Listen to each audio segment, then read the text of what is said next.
Okay, everybody. It looks like ran into a slight problem here. I started OBS to start streaming. YouTube said it was receiving signal and never actually started the stream. Well, so let's start from the beginning, shall we? All right. Let me get my images back in order. We'll go over a little bit of history on how celestial navigation was done.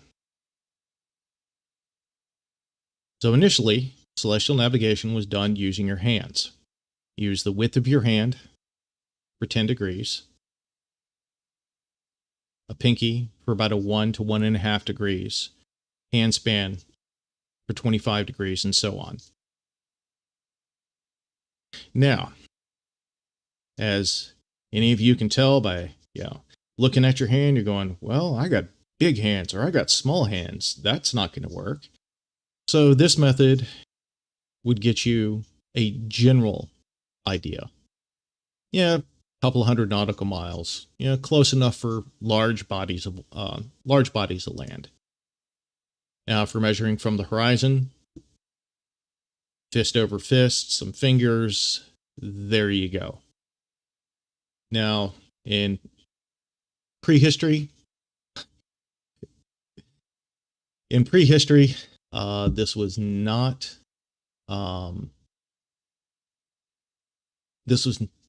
super effective. A lot of people got lost at sea, but pirates had hand hooks.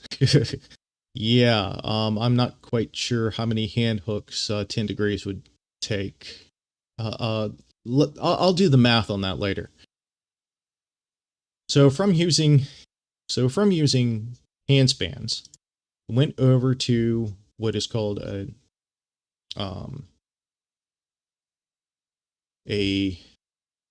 kamal or latitude hook.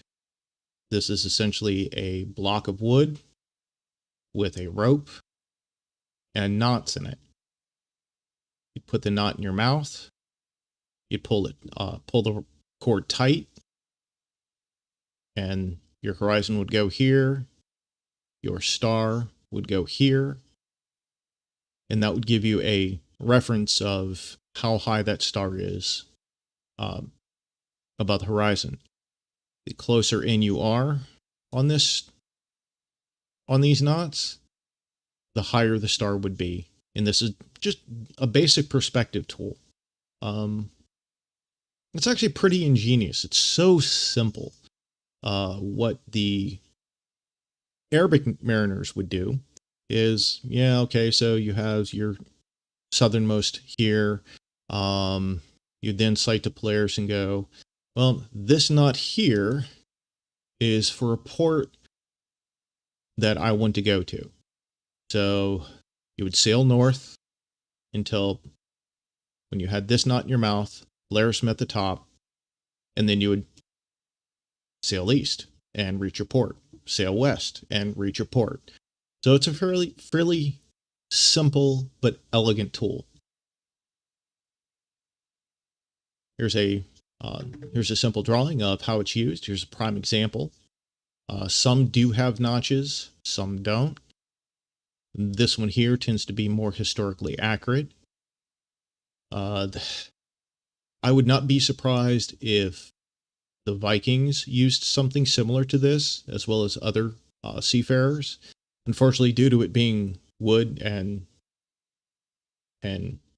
cord, there really aren't any surviving examples. There's mostly based off of drawings. Now from this, navigation moved over to the astrolabe. And now the astrolabe dates back to a couple centuries BCE. It was initially used as an astronomy tool. What you would do is you would sight down the line, and then somebody would measure the reading off the angle. Now, as you can see, you hold this by a loop, If you're on a rocking ship, yeah, that's not going to work out so well. There's some historical documents talking about how frustrating this was to use on a ship that was pitching and rolling. Now let's move over to the golden age of pirates. You have the Quadrant. It is essentially a simplified version of an astrolabe. You had a weighted cord, so it was gravity zeroed. You would slide along, and once your peep sights were lined up, somebody would read the markings on your quadrant. Again, you're on a ship, it's pitching and rolling. This is a bit frustrating. So it wasn't super accurate, but it was good enough for the pirates. Now, here's a cross staff, and this was the next progression in celestial navigation, as well as the backstaff. Now, the interesting thing about this is if you take a look at this and look at the concept involved, your whole perspective aspect of this, it's very reminiscent of this here. It's just a bit more complex, a bit more accurate. Again, as you can imagine, this is a rather large device, so it is not the easiest thing to use. Now we move over to the sextant, which has been used for the past couple centuries. Yeah, Dogwalker, that cross staff looks pretty dangerous. You got a stick in your eye, and you're staring at the sun. What could go wrong? I mean, whenever have any of us been out on the water and, a sudden pitch or roll? Yeah. Okay, so now we move over to the sextant. The sextant has been used for centuries in various navies.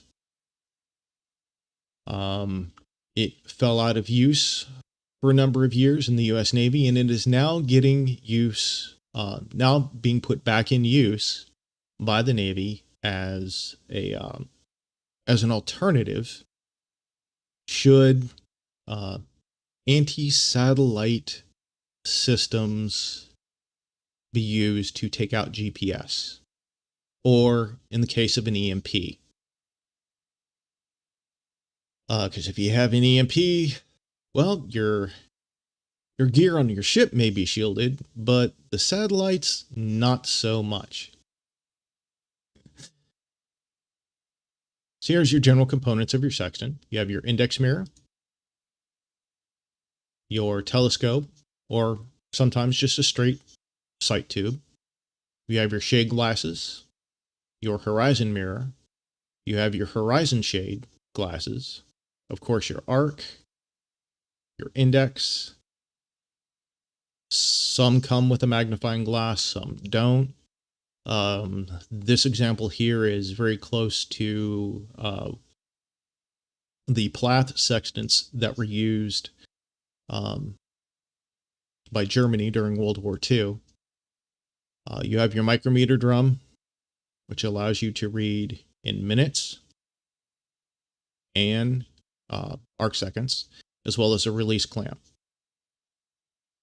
So let's get over to the reason why you guys are here. This guy here.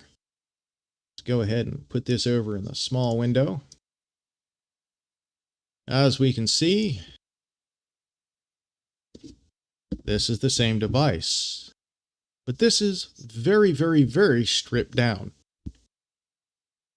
Yeah, you could lose your GPS antenna or generate. Yes, that's a distinct possibility. That's a distinct possibility. Now, as we can see here, a lot of parts have been removed. A lot of things have changed here, and I'll explain why. So, on this guy here, this loop is useless.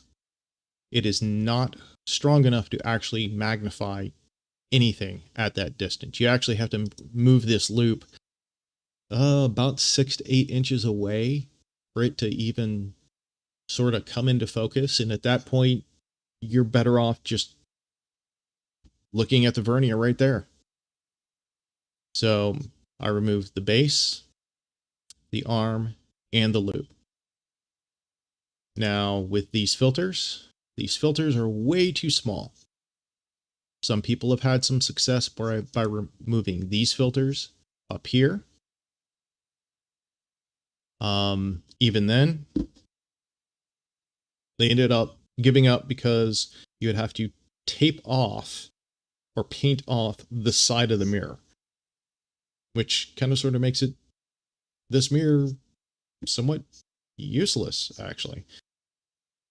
Now, another thing you'll notice is this line here is parallel with this line here.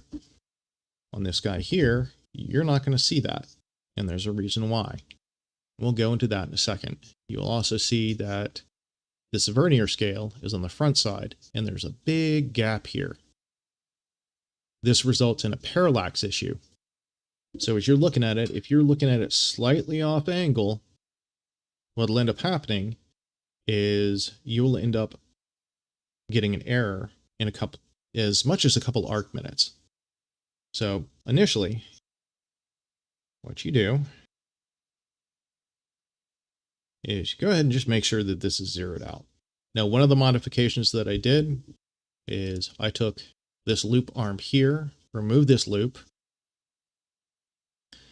took some sandpaper, opened up the hole, slid it down over this lock nut, and tacked it into place. So now it functions as a quick release. As far as this loop here, freed that, trimmed it down so that it fits in here. Now, because the optics in here are generally not collimated and off-center, what ends up happening is this slides in and out, and if you accidentally rotate it, you're going to get a significant error in your reading because all the optics are garbage. They're out of alignment. So these two ends were soaked in solvent. The glass is pulled out. And let me adjust the camera a little bit. The glass is pulled out, just tossed off to the side. The end cap that you see here, all I did is just pull that off. Again, took this end of the loop, trimmed it down a little bit, slid it in and tacked it in. Your base for your loop, just toss that. So what you have is also on these, initially there are 3 washers. Now the problem with the 3 washers is it makes this here sit higher than when it is locked down. So it ends up being off axis. So I pulled one out, put that on the back side, and left it as such. So when it's locked down, it's kind of hard to see, but your vernier here is now on the back side, so that when you lock it down, it actually presses right up against the scale. Okay, at least it's, yeah, plastic would not surprise me. I've seen a couple that are plastic. So as this is pressing right up against the scale, again, that eliminates your parallax error. Plus it makes the face look a little cleaner. So when you go outside and you go to zero this out and make the most critical adjustment of all, zero that out, make sure it's perfectly locked in. Because of its size, you hold it like so. Kind of get a finger in there, hold it, So now you're looking at, let's say, Jupiter. You then unset the screw, loosen it up a little bit here, and rotate this mirror until Jupiter coming in from here and Jupiter through here line up as you're sighting through the scope. Now, because this mirror is kind of flimsy, it may be off from left to right. So what you do is you kind of push, pull a little bit, and you're going to be doing that a fair bit unless you put a bracing block back here. But once you get this zeroed out, tighten it down. And once you get everything lined up, you tighten it down. Then my recommendation is to take some super glue and tack it in on a couple spots to permanently fix that. Let's go ahead and...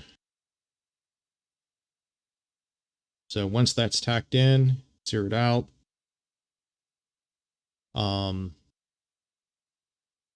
then comes the long, arduous part.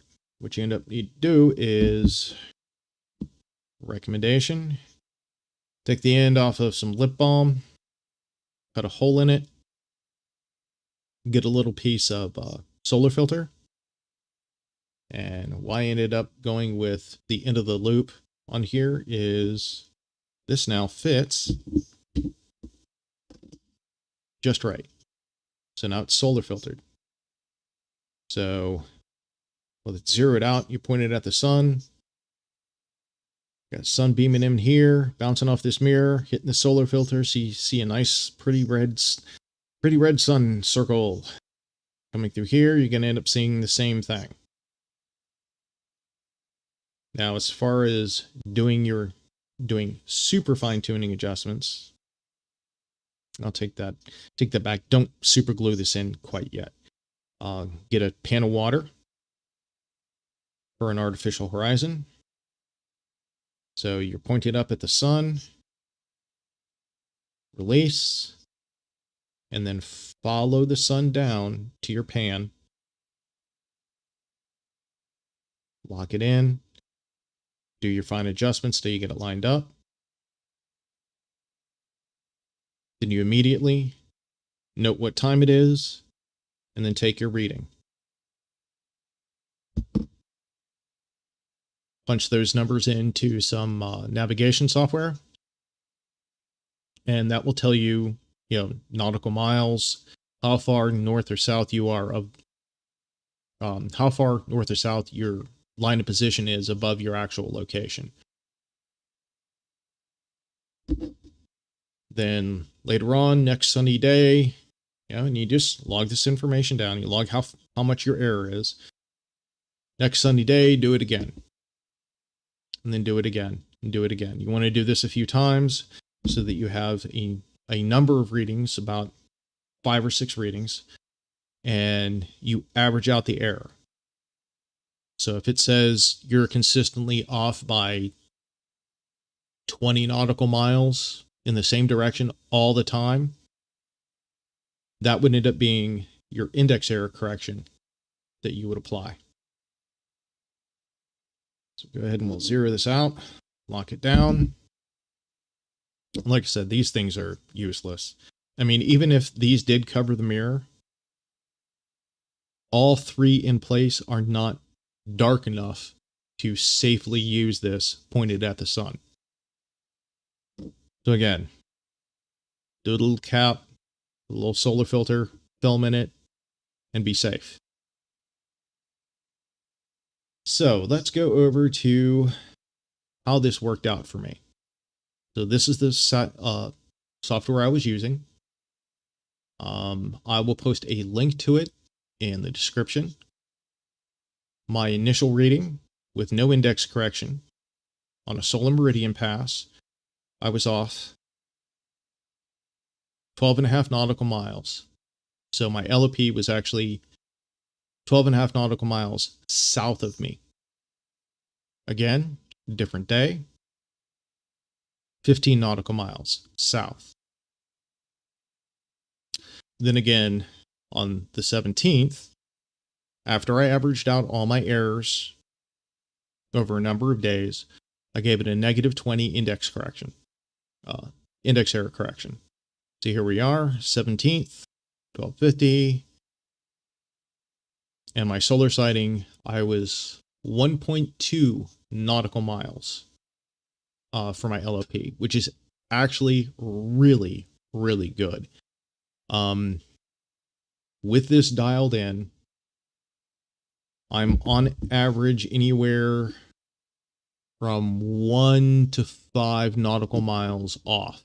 And it's always in the same direction. And that could very well be that there is there's a scale error here, and that this scale is not perfect. So here I may only be, I don't know, an index error of 5 arc minutes. And then here may be, 7 arc minutes. And then here's 20. And then here's, 5 again. If you actually go online and look at authentic vintage sextants, if they come with the original box and the original paperwork, you'll generally find a sheet of paper that is your index error correction certification, and it tells you how far off you are, what the index error is per every 20 or 30 degrees of the travel.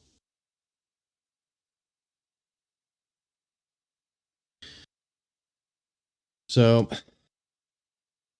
in use, if you dig through the history of sextants and look a little bit deeper, you will actually find sextants this size being classed as lifeboat sextants or pocket sextants. So something this size is usable. It's a little unwieldy sometimes to hold it in your hand, but hold it up your eye, release, especially with this lever I added in, and we'll right there, sight, fine tune your reading, boom, there you go.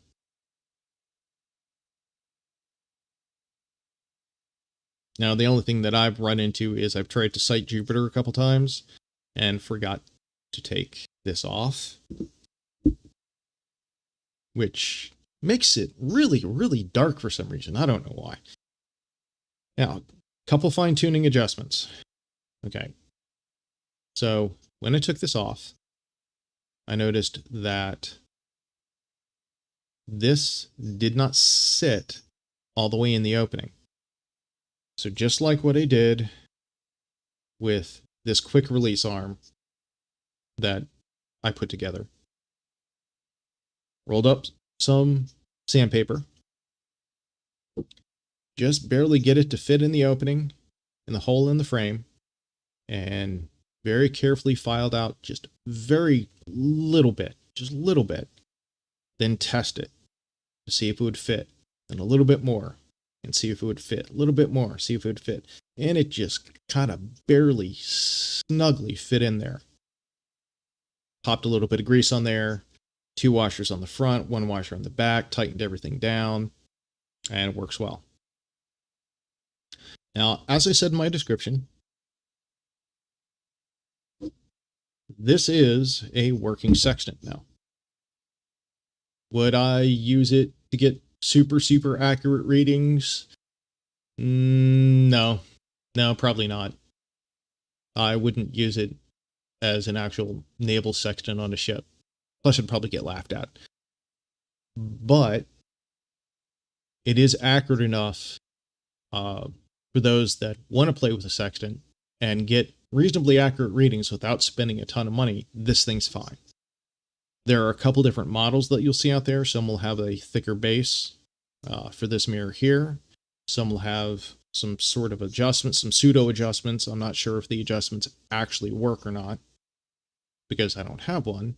And they'll have some adjustments here. And again, filters, 9 times out of 10, the filters are never large enough. And they're kind of off axis, so they kind of block your view. But that said, we have a working sextant.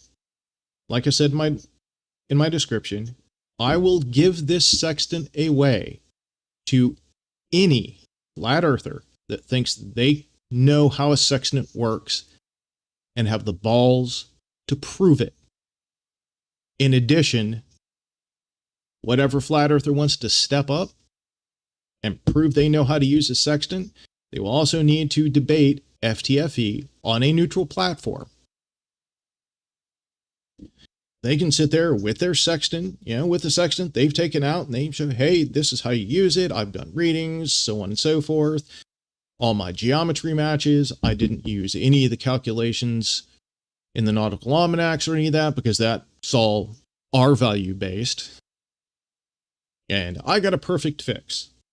So, hey, any flat earther that has the stones, step up, send me an email.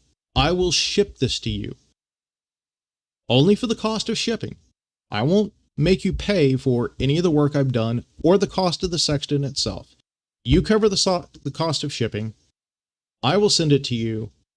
You go on FTF, you debate FTFE over the sextant, and with sextant in hand, prove that you know what you're talking about.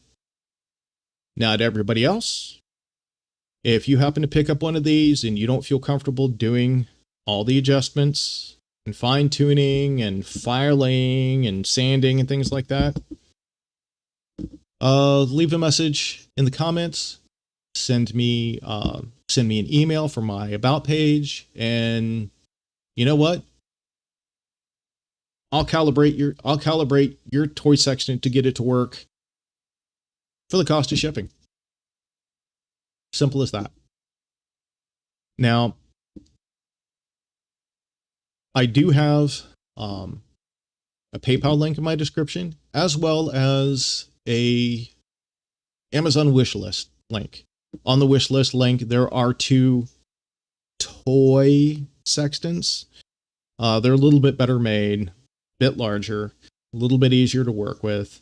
And pretty much what I will do is anybody that wants to send me a sextant, not necessarily this model, anybody who wants to send me one of these little decorative sextants to calibrate, I will shoot a video for every model sextant that I calibrate. And I'll actually end up doing a series on these. So if somebody just happens to go on the Amazon wish list and go, yeah, I'm going to get Loki Fish this sextant, and that sextant shows up, I will do another video going over the exact same thing from out of the box to all the fine-tune adjustments and how accurate it gets. As far as anybody who sends me a sextant that they want me to calibrate, I will do the calibration, make any fine-tune modifications or enhancements that I can, and when I send it back to you, I will send it back with an index error correction sheet, much like you would find with a proper sextant. That's pretty much it. It's just really basic. There's really not a ton of work required. And my camera's rotating again. There's really not a ton of work required to get one of these to actually be functional. Now, I'll probably pick up a T-brace and fold a T-brace and tap it in to make this a little bit better. Because going out and trying to use this thing and having to flex this mirror to get your points to line up, that's a bit frustrating. Oh, so folks in chat, hopefully you learned something, and hopefully you found that toy sextant you happened to pick up off of eBay is actually usable. So, does anybody have any questions? And given the delay, I'll give it some time. Thing is, flirts don't even understand the basics of how the sky appears to change over time. It's hard to imagine. Yeah, When I did my flat Earth navigation, one of the last flat Earth navigation videos I did, yeah, I had to completely reconstruct flat Earth from the ground up in order to do proper correction tables and stuff in order to get a sextant to work on a flat Earth. Granted, I didn't use the actual nautical almanac or any of those R-based calculations in order to get it to work, and it was kind of a pain in the ass. But yeah, I don't imagine any of them actually being able to properly use the sextant. Liam, my micrometer needs work as it makes the vernier rise and fall while using the screw.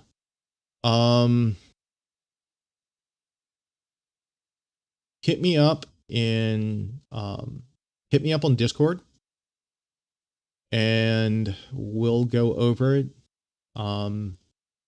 If we can't work it out that way, hey, like I said, cost of shipping, and I'll dial it in for you.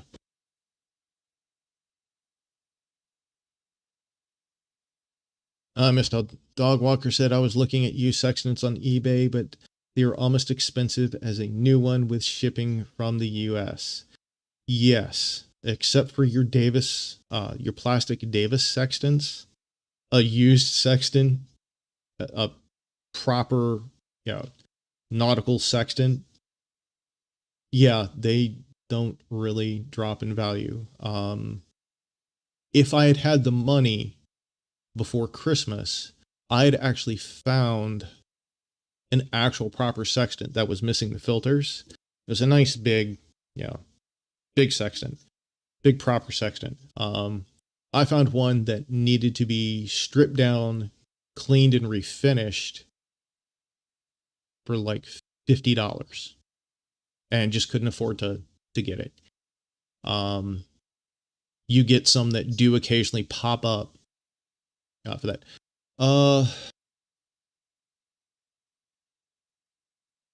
Gotta run. Thanks for the explanation. Yeah, no problem. No problem. And if you have any questions, hit me up in the comments. I'll be more than happy to go over each individual step. I will probably try to put together a photo guide and link that.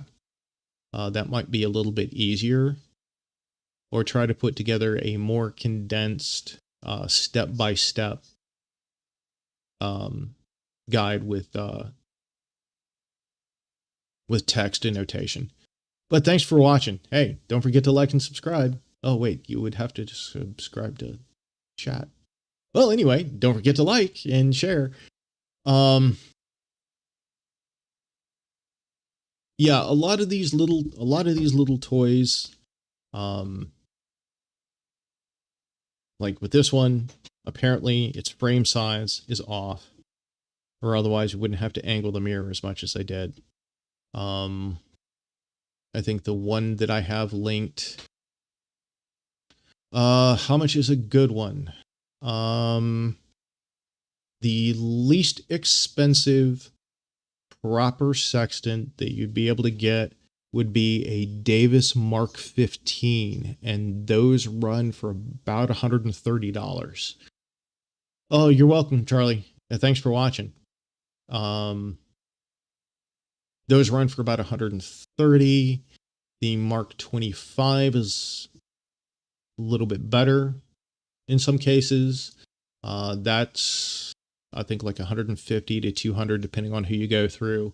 And then once you move over to metal sextants, you then jump from, $100, $200 up to $400, $500, $600, all the way up to a couple $1,000. I think the nicest Plath I've seen is going for about $2,200 now.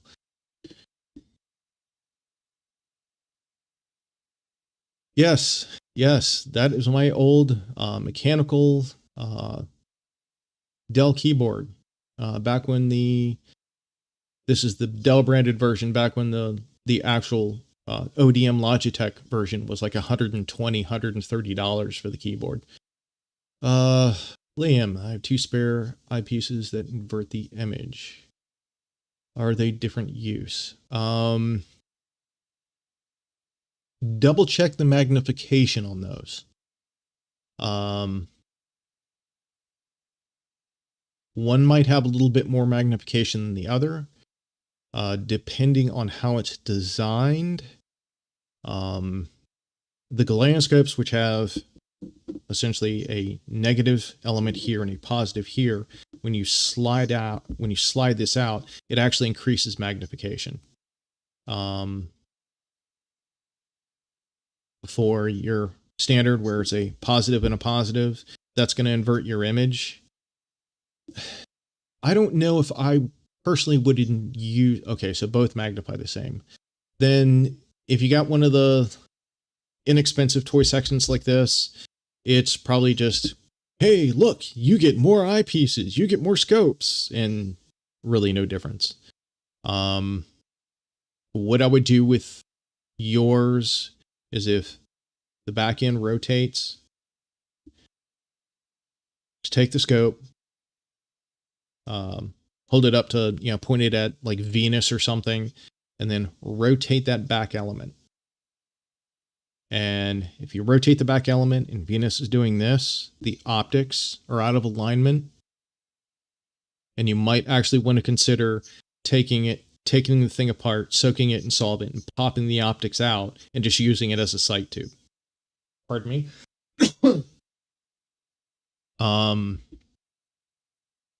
Sight tube, you don't have to worry about focus. You're going to get a little bit better. Sorry about that. I'm actually using a curtain rod to hold the camera up, and it keeps rotating. But anyway, sight tube, it's going to be brighter. You won't have to worry about fogging or getting the glass dirty. With the cheap ones, you won't have to worry about the optics being out. Dick has no idea what he's on about. Just humor him. I don't know, Charlie. I really like this Dell keyboard. I mean, these old keyboards are great. This is the media version. So I have all the media controls and everything. It's Bluetooth, so it automatically goes to sleep. I actually like this. Sky's for seeing Venus in the city. Is Polaris okay? Venus and Jupiter are going to be much brighter than Polaris. At this time of year, Sirius is also another good candidate. Rigel, basically one of the feet of Orion. Betelgeuse, which is up at the shoulder on Orion. Those are going to be pretty bright. Polaris is actually not that bright of a star. With direct contradiction to, what a lot of kids think and a lot of folks think, Polaris actually isn't super bright. Are there any good solar filter materials cheap? The one I used in this one is the smallest bit of, it's just a small segment cut off of the Thousand Oaks solar filter. And that's what I used. There's a cardboard sextant available for a few bucks. Yeah, there is. I've seen a couple. If you go to the same place where, as far as the vendor in the US, where you could get your Plath and your Tamiya's and other nice proper sextants, they actually sell a kit that has the mirrors and everything. And the funny thing is their cardboard build-it-yourself kit actually cost more than this thing did, which is kind of funny. I could actually see Venus really well tonight. Yeah, that would be if you're playing around with trying to get one of these dialed in, or trying to get any sextant dialed in, Venus is really good for getting your for zeroing it out. Now, it's funny, Tiny Captain, as far as going back to the cardboard sextant, what's funny is there's a guide somewhere, I can't remember where you make a sextant. Well, not actually a sextant. It would be a quadrant, effectively. where you would essentially make a quadrant out of a CD. And it's like, yeah, you get these little scraps of mirror, you get Lego bricks and glue the Lego bricks on, and, you know, then glue the mirrors to the back of the Lego bricks. Like, you know what? I would actually build, I'm actually tempted to build one just so that I could say that I have a sextant with Legos. Just to be that geek. But hey, any Lego geeks watching this, you probably understand where I'm coming from with that. But honestly, my issue with the cardboard sextant is, gee, so you go outside and you go to dial it in, and it's really, really humid. And then after a couple times of dialing it in, your cardboard sextant gets really, really soggy. I don't know. At least I know that if I took this one out and actually took it to the beach and accidentally dropped it in the water, I know it would still survive. Actually, I think one of the things I might end up doing with this is putting in a loop strap here so that when I slide my fingers in, I can lock it in a bit better.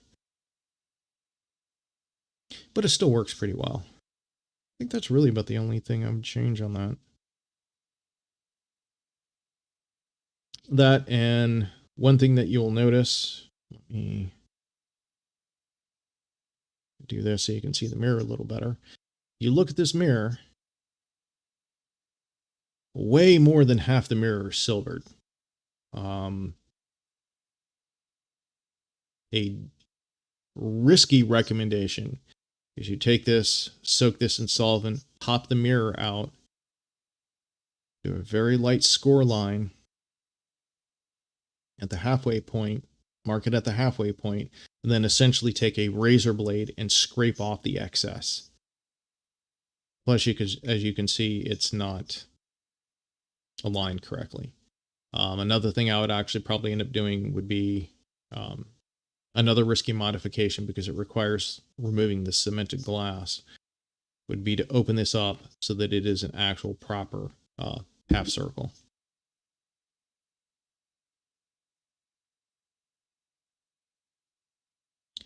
So let's go ahead and lock this back down.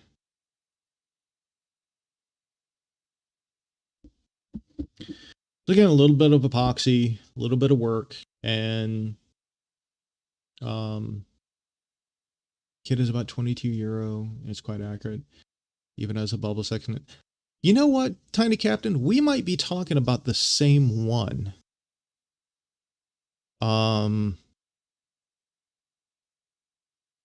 I would not be surprised if we're actually talking about the same same cardboard sextant. Yeah, it actually is really easy to learn how to use. Now, what's funny about the Davis Mark III is I've seen a couple review videos comparing the Davis Mark III to a 15. And there was a guy that was getting more consistent and better sightings with a Mark III than he was with a 15. And I'm kind of wondering if maybe he didn't zero it out or apply index error correction. Because I got a chance, I've had a couple of chances to actually play with a 15 and been able to get pretty accurate readings off of a 15. How close are these to the ones used 200 years ago? Let's see. Let me open up a small window and go back a little bit. Oh, this little thing that's on the screen now. This is essentially a digital quadrant. I had thought about making one of these. The accuracy would have been within less than an arc minute, and you would sight down with a crosshair.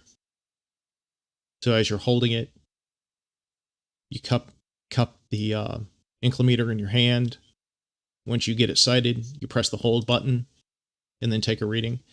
That's another funny thing about the whole flat earthers celestial navigation thing, because if you get a really cheap right angle finder scope and one of these inclinators, you could build a digital. You could build this, what you see here, for like $10. Okay. So this here is equivalent to what is in current use today. One used 200 years ago, and I think I still have that window open. No, I don't. The difference between what you see here and what was used about 200 years ago is you would not have a quick release. You would not have a micrometer drum. This one is actually with its filters and all. This guy is fairly close to what was used a couple hundred years ago.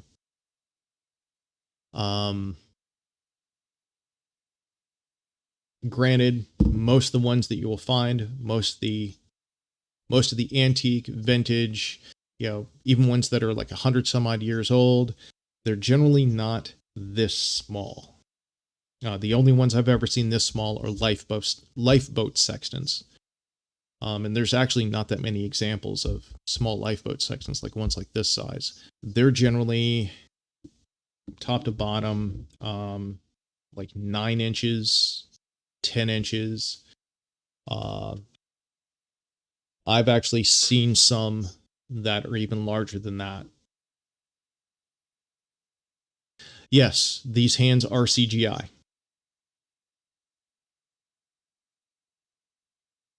Why the hell did Flourish jump on these? I don't know. I don't know. It really makes no sense, because 30 seconds of research as to what the tables are in a nautical almanac tells you right away that it's all based on R values. Most of your calculations, all R values. Still, when the section was still compulsory, but companies looked for the cheapest possible, most choose. Yeah, and actually, what's interesting is the older, cheaper Mayas are not all that great. The ones you actually find on Amazon now for like $80, $100 are actually clones. Now, what's funny about the Tamaya sextant is the Tamaya sextant is an almost 1-to-1 copy of the Kriegsmarine Plath, which is kind of makes you wonder sometimes. And the World War II Tamaya sextants look exactly like the German sextants. But yeah, the cheaper, junkier ones. Yeah, because most of the real cheap, junky ones you actually never get. You never get an index error table and things like that. I've seen a couple U.S. manufacturers of halfway decent sextants back in the day, and those have correction tables on them. I found yours is 2231 pounds. For it being so small and essentially being a toy or a paperweight, I'm actually surprised as to how accurate I've been able to get this. I think it took me longer to figure out how to hold it comfortably than it did to actually dial it in. Still trying to figure out your basic Celestron 114. Don't feel bad.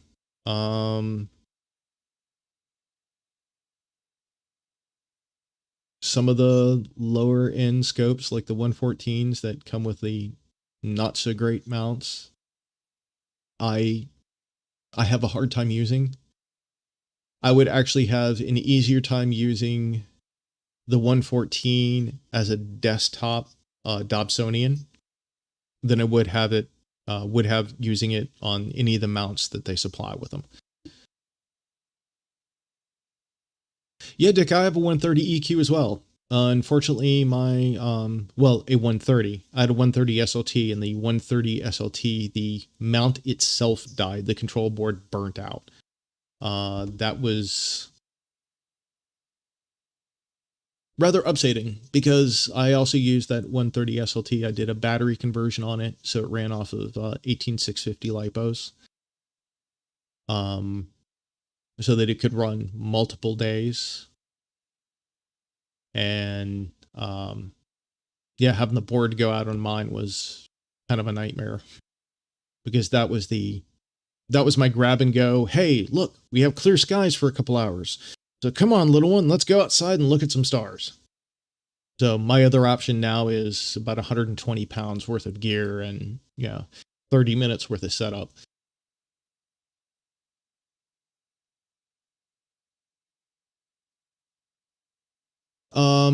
Liam, give me a link to yours, to the one that you have. And, cause I'd be really curious. Because I've seen a couple of them that have the thicker blocks with the adjustments, and I'm not quite sure if the adjustment screws are functional or not.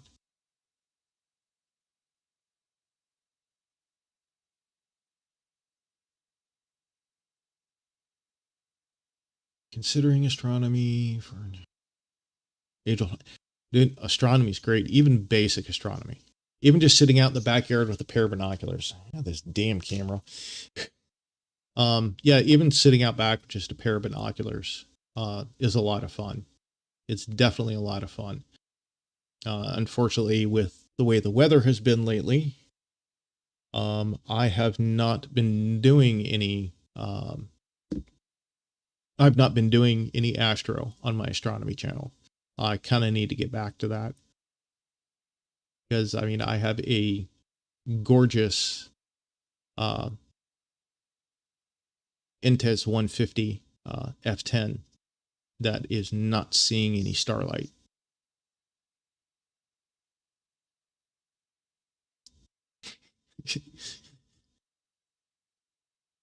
Yeah, I still have to work out how you have 4 green hands and arms, yet somehow in the video it looks like 2 human hands. This is a color shift. This is a filter in OBS. And my other 2 hands, it's kind of hard to fit all 4 of my hands in frame at once.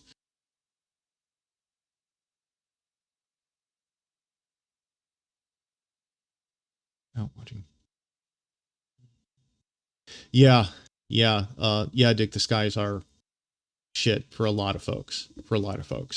Part of the reason why it took me so long to get this guy dialed in is when I had clear skies, the sun wasn't up, Jupiter was set, Jupiter and Venus had already set, and I would get like a couple hour window, and then Orion would rise. So yeah, that's why when you go back to the results, why it's spread out over like a month.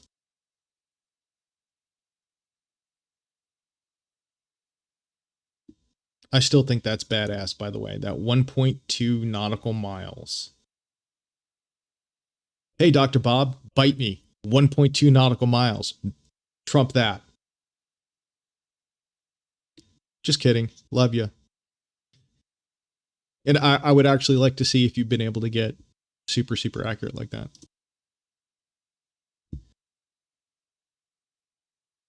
Well, hey, Dick, thanks for dropping in. I didn't think I'd be running this long, actually. I will catch you later on in the week for the Silly Shills. Skies are clear as a bell here. Unfortunately, it's like negative 10 freedom. Wind chill. Yeah. Yeah. Here the other day, we had 2 degrees centigrade. 2 degrees centigrade. I am not sure if the link posted to me. I will need to check the comments. Let me try and open up a new tab and see if I can't look at the comments to see if it posted. Because it might have, because who knows, it might have spammed out.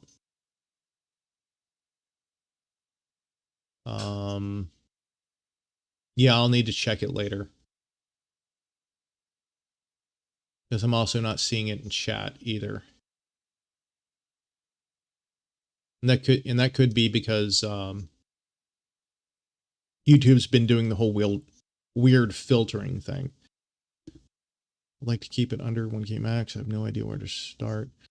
I even had a toy skull telescope, but YouTube is pretty good for such things. For under $1,000, you can actually get some pretty decent kit. As long as you're not seriously going into astrophotography. Here, let me do something.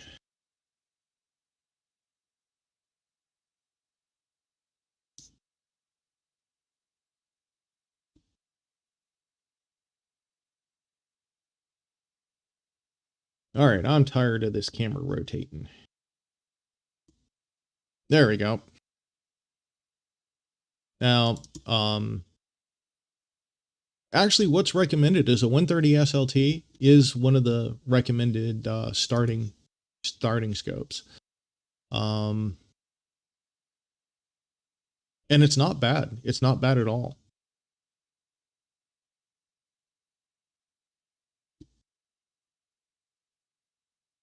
Let me move that down.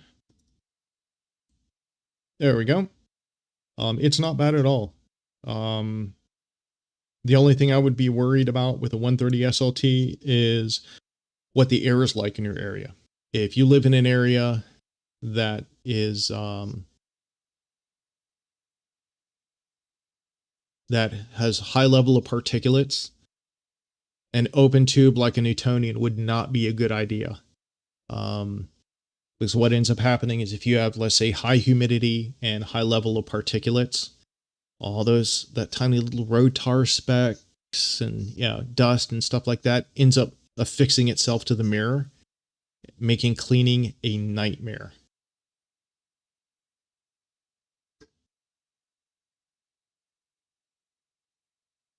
Tiny Captain, that is close. Damn serious that is close. With a good sextant, my record is 0.8 nautical miles of my position. Yeah, that's actually part of the reason why on my Amazon wish list, I picked the Tamiya clone and then a step up from that, one that is really close to an actual Plath. Because I figure if I dialed one of those in, I could probably get that close. New Jersey, high humidity and smog. Yeah, that's not an ideal environment for an open tube. I would not recommend an open tube. Maybe something like a C6,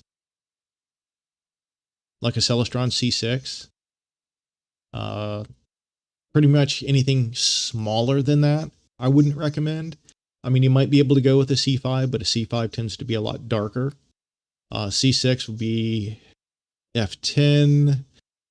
That'd be halfway decent for not super high magnification viewing, but of planets. But you would still be able to get decent views of planets, moons, some of your brighter some of your brighter deep sky objects. My favorite is something I tossed together. It's essentially a Soviet era Rubinar 1000 F10 that I adopted for visual astronomy use. And that's just a tiny, that's just a tiny little guy, but it does really, really well. It's just, yeah, you got to dial everything in, and that would be more of like, let's say, a project for somebody. Get better eyepieces for my telescope.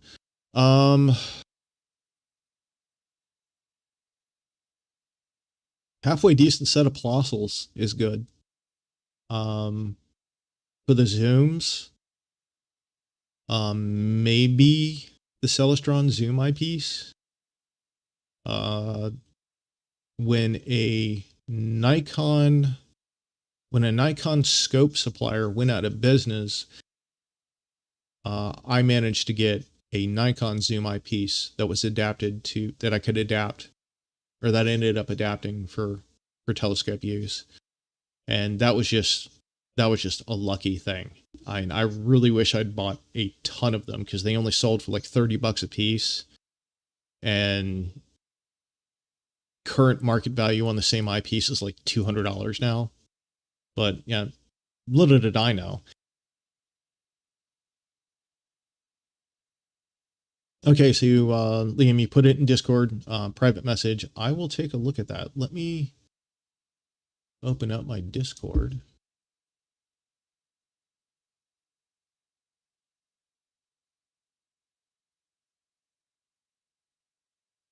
And I will take a look at that real quick.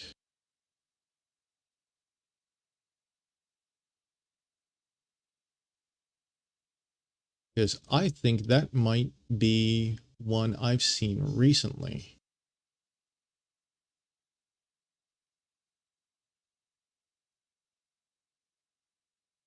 That is somewhat similar to a unit I saw recently.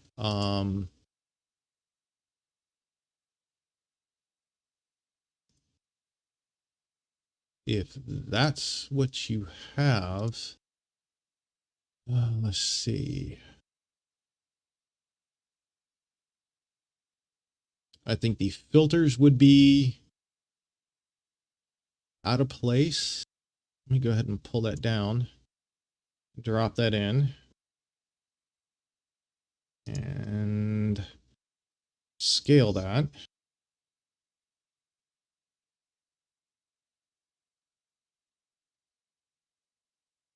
So with the way these filters sit, maybe I should open that up in here. All right.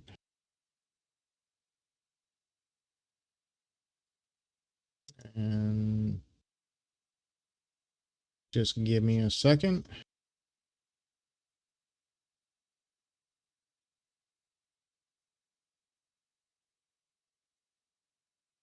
Okay. So what I'm seeing here with this one is these filters would be in the wrong position. It's quite possible that they would need to be, that this assembly would need to be flipped. The filters themselves would need to be flipped. I'm not quite sure how well that would work. These ones here might be okay if you were able to angle these filters so that this comes in like so. As far as the adjustment points on the back, not quite sure. That would need to be something that you would need to carefully pull these lock springs off and see if the mirror comes out, and then see if you can actually loosen these to get these to work. As far as the loop looks like it would be halfway decent.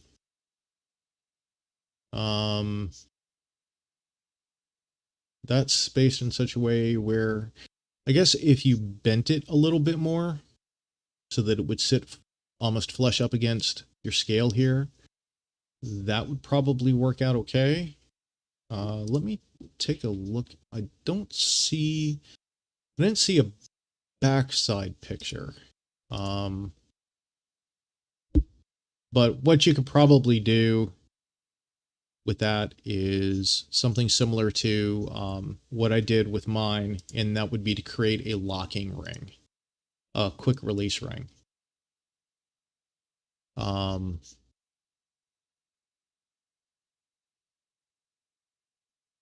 Because reaching back, let me turn my camera back on.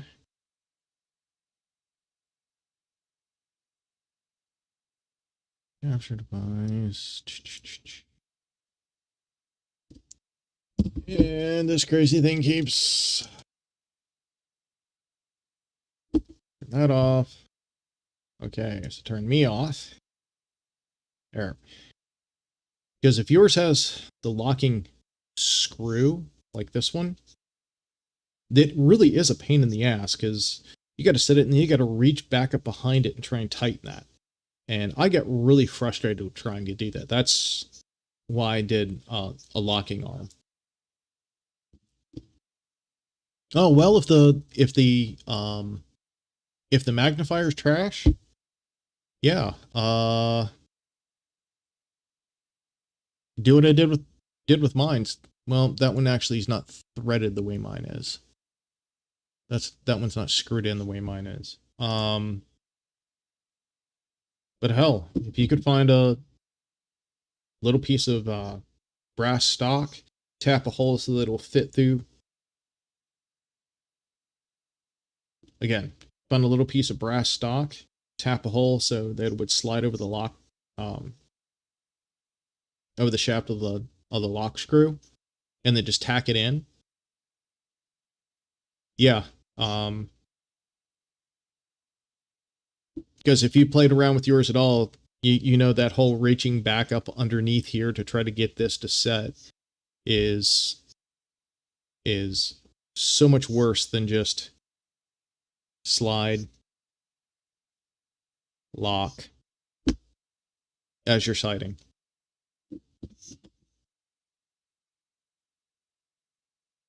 Oh, my light is going away. The sun's going down.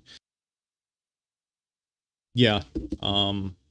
Now I think with a larger size sextant, one that's like, yeah, like an 8-inch or a 10-inch or 9-inch that has that locking thread on the back, I think that might be a little bit easier to use. But yeah, on these compact ones like yours and mine, the spacing is just so cramped. There's really not a lot you can do with. Real quick, guys, I recently watched people grind their own lenses at like a camp. Yeah. There's like a 2-hour long video of where Dobson goes over how to grind your lenses, or how to grind your mirrors and everything, and just, from beginning to end. I've done that. That is a crap load of work. But it ends up building up your forearms, because you're sitting there doing like this, rotate, and this. Sad part is that the glass that was used, the glass that Dobson used, you can't get anymore. That was the big Pyrex porthole windows out of decommissioned battleships and stuff from World War II. And pardon me, I'm gonna vape.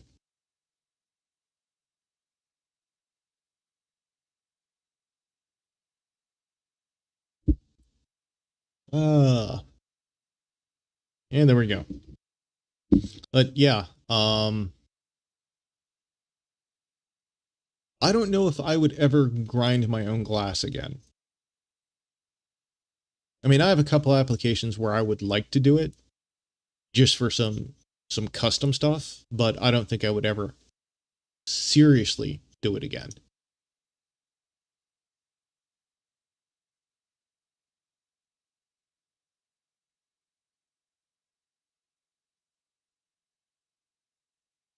So, just curious, Who out there has a toy sextant that they want me to fix? That's not the same one I have.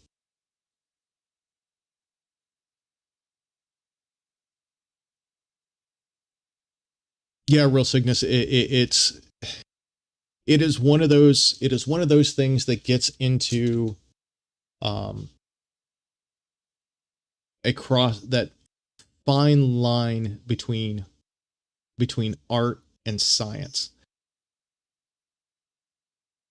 And it's just, it's a really hard thing to work with.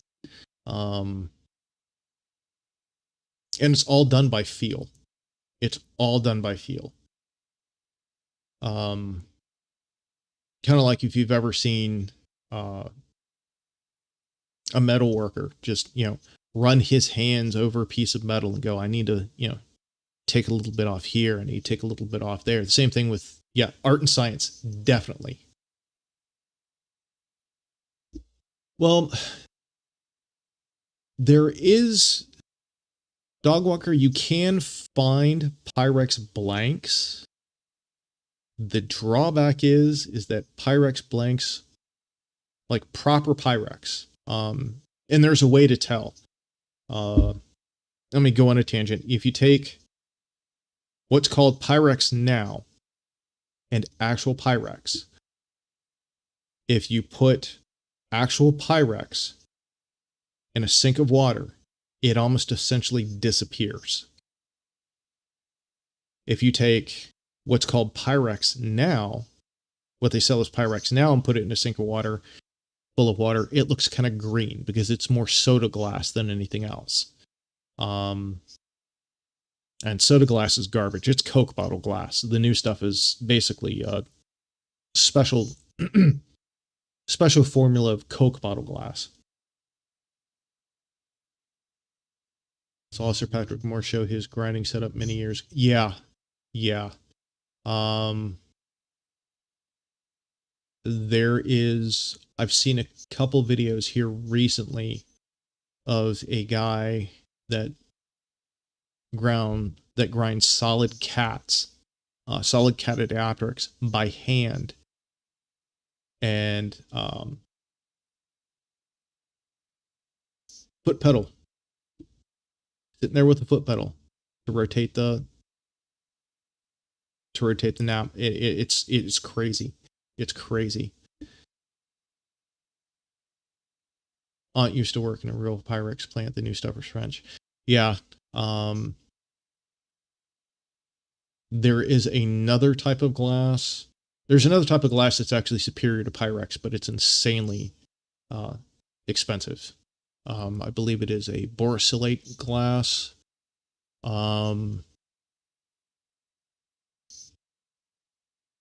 And that's actually used in some of the most expensive telescopes you'll ever find. It's one of those, you get like a little 6-inch blank, and the little 6-inch blank of this glass cost more than most telescopes.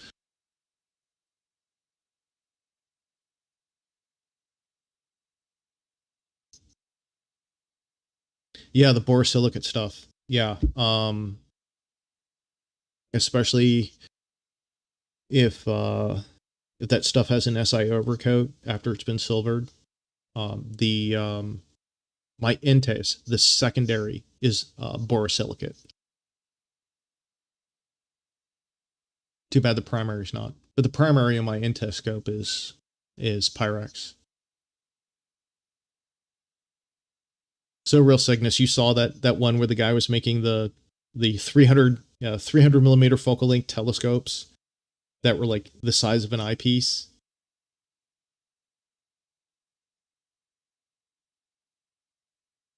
Is that the same one you're talking? Because that's what I watched. It was just so cool. And I was thinking about going, hey, could you send me one of those? How much do you want for one of those? And then I started thinking about it, and him going on about it takes like days or weeks to do it. No.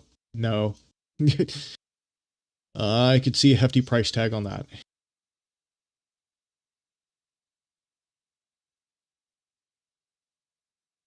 Let's see. I'm actually going to look up that proper glass.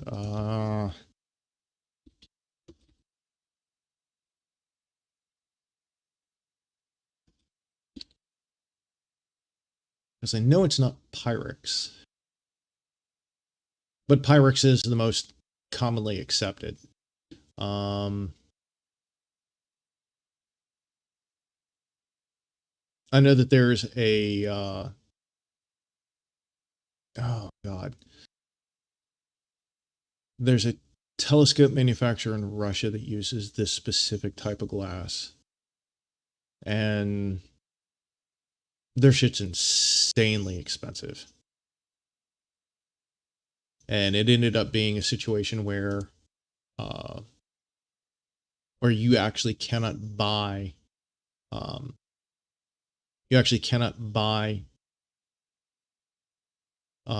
telescopes from them anymore because they are now specifically contracted with the government.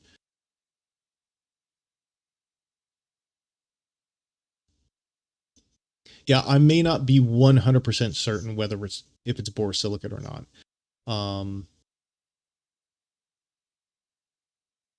It's actually a rare earth glass, and I can't remember what it is,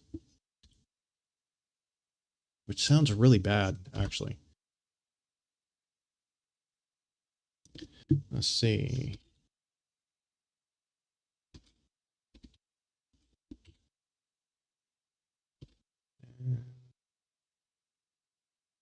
Don't mind me. I'm actually not going to try and find it because I can't believe I forgot.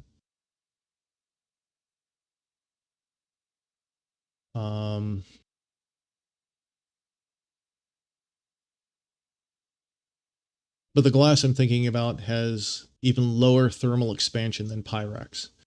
And Pyrex is almost considered industry standard for most scopes, or a similar Pyrex formula. Moon glass from the secret NASA base. Shh, we don't talk about that. Moon glass has all the hologram projectors built into it.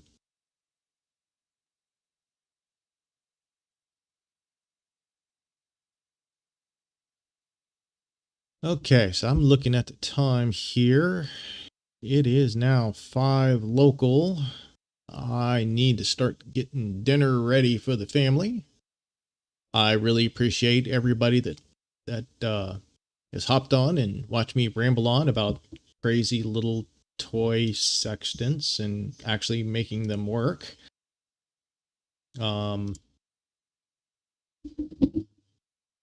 Again, well, $15, $20 toy converted to an accurate sextant. Yet, for some reason,